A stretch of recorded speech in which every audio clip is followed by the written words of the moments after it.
wrestler know, the sports entertainer versus wrestler, he might be the first sports entertainer football player. I'm telling you, man. I don't. He's just. He's the Vegas version of Tim Tebow, man. He's the Vegas version of Tim Tebow. He's the X-rated, he's the more adult he really contemporary version. He's, and if you think about it, if you ask the general population, we just talked about one of the biggest stars in football is Adrian Peterson. Now, everybody probably, even people who don't follow football, probably know his name for bad reasons, but so maybe that's a bad example. But take any star in the NFL, legitimate star, and to the general public, they probably know Johnny Manziel before that particular star. I agree with you. Oh, no, it's nuts. I agree with you. So, Browns, big victory there. Look around week 2. There's a lot of, like I said, a lot of teams bounced back. And, you look at, whether you want to look at Tennessee, and then Dallas. Like that one screwed me in the fantasy world because I went and said, oh, okay, cool. I'm going to go grab this Tennessee defense that played great in week 1. Dallas, well, they're Dallas, so they're going to be dysfunctional. No, that's not how the game played itself out. Seahawks went out there and everybody's like, hey, what happened to the team we saw in the first week of the season? And a lot of good football, though, played in week 2. As we said, a lot of teams bounced back and tried to avoid that dreaded 0-2, what do they call it, the 12% curse, where only 12% of the teams that start a season 0-2 end up making the playoffs here. But, a few teams are there, including the Saints now that they lost here. They've done it before. Talk to me a bit about week 2. What did you like watching some of these games, man? Well, I think it talks, to the parity of the league, and you see it like, teams like Dallas, who look like maybe the worst team in all of football 1 week, will bounce back, and there's still a lot of professionals. One constant is New England's going to win after they lose. I think 32-4 going into yesterday's, now 33-4 after a loss dating back to 2003. Green Bay is going to win at Lambeau Field.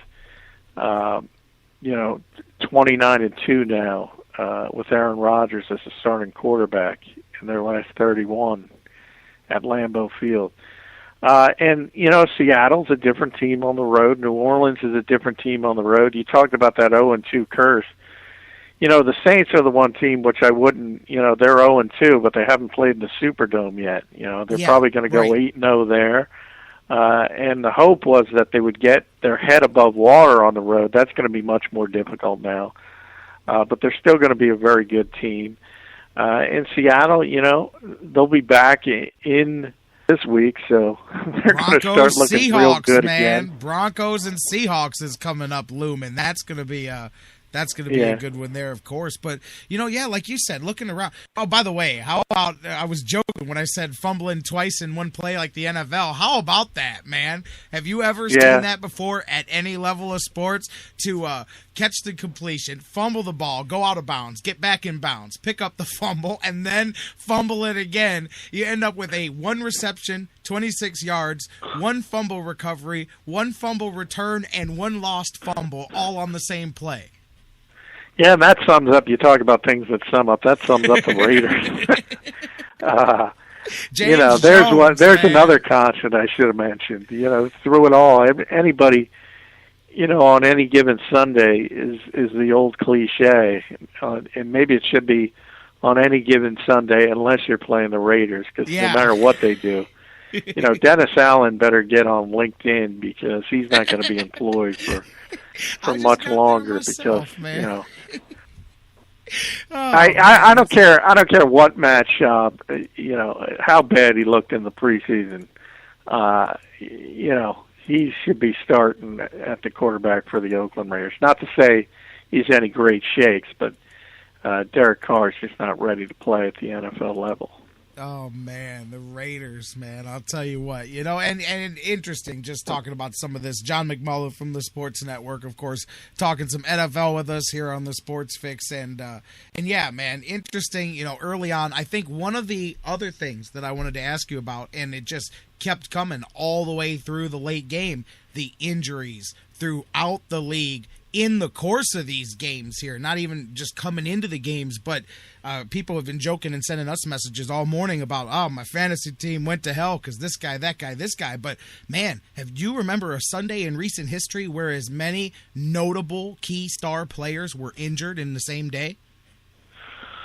Well, there's a lot. I think that's a testament to the era we're in because guys are just ruled out quicker in today's world. The NFL is very, aware of the potential, liability in future years, and it's just guys in the past would have come back into games. Now, there's certain injuries, when you tear a pec or, tear your ACL, obviously you're not coming back. But as far as, concussions and even some muscle strains and things like that, just teams are much more likely to rule you out. So I think that's part of it. And, the fact that we are, I hate to pick on a guy, but if you saw the end of the Tampa Bay St. Louis game, we're in a different era where, Mike Evans is a heck of a talent. He catches a 29-yard pass over the middle. There's about 15 seconds left. He doesn't get off the field. He got hit hard, but, he's not injured. He didn't get off the field. The officials forced to have a runoff, and Tampa Bay loses the game instead of attempting a game-winning field goal. It's part of the generation coming up now, and, it's just, I don't know what other word to use. Players just aren't as tough. No, yeah, we talk about that all the time. Guys would have dragged themselves off the field. Oh, yeah. The rule Bro, we in talk the past. about that. And that, man. You just don't see it today. Absolutely. Some of these, I'm curious of how many of these are going to just be one-gamers and how many are going to be serious. I mean, Cincinnati lost to A.J. Green. RG3, now I'll tell you what, I found that really interesting because I told a couple of people this morning, I know he's a star and he's dynamic or whatever, and he's probably going to get another, get put right back in there. But, man, if Kirk Cousins balls out while he's gone, there's no guarantee RG3 walks back into that job in Washington. No, same thing. Same thing we've talked about with Brian Hoyer. You get a chance, you take advantage of it. Same thing we've talked about with Nick Foles here in Philadelphia. He got his chance, he took advantage of it. No one's going to bench you if you play lights out. Absolutely. It doesn't matter who you are. So he's going to have his opportunity. And I'm not sure, some of that talk, dislocated ankle 4 or 5 weeks. I've seen a number of other doctors say that's a season-ending injury. I'll believe it when I see it. So it's going to be an extended period of time at the bare minimum that Cousins is in there, and he'll get every opportunity to prove he can be a starting quarterback in the NFL. So you now have to talk about it. If you think about the strength of RG3's game, it's obviously his athleticism, his ability to move.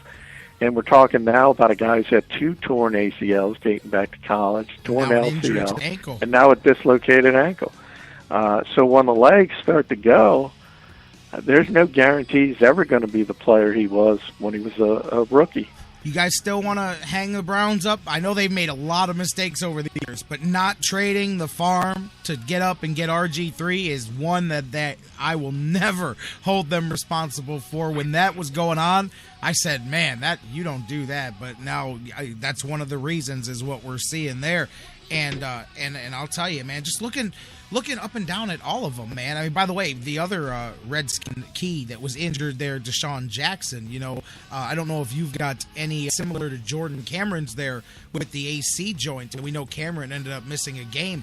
But, I mean, you look down through this list. No Sean Marino with the dislocated, how long he may be out. I know they ended up playing, but the Bears got issues with Marshall and Alshon Jeffrey. I sat Alshon Jeffrey on my fantasy team because I didn't think he was even going to play in the game. I mean, you can just roll through the list of guys. I mean, there's one team after another dealing with that, which it's always next man up. Eric Decker, I don't have the latest on him, but anytime you hear about receivers with hamstrings, those are always injuries that can linger throughout the season. So a lot of guys went down yesterday, and it'll be interesting to see how many of those are, like you said, just couldn't tough it out one game, sit out, make a guy sit out quicker than usual. He'll be back next week. But how many of these turn out to affect the next few weeks and affect some people's seasons here?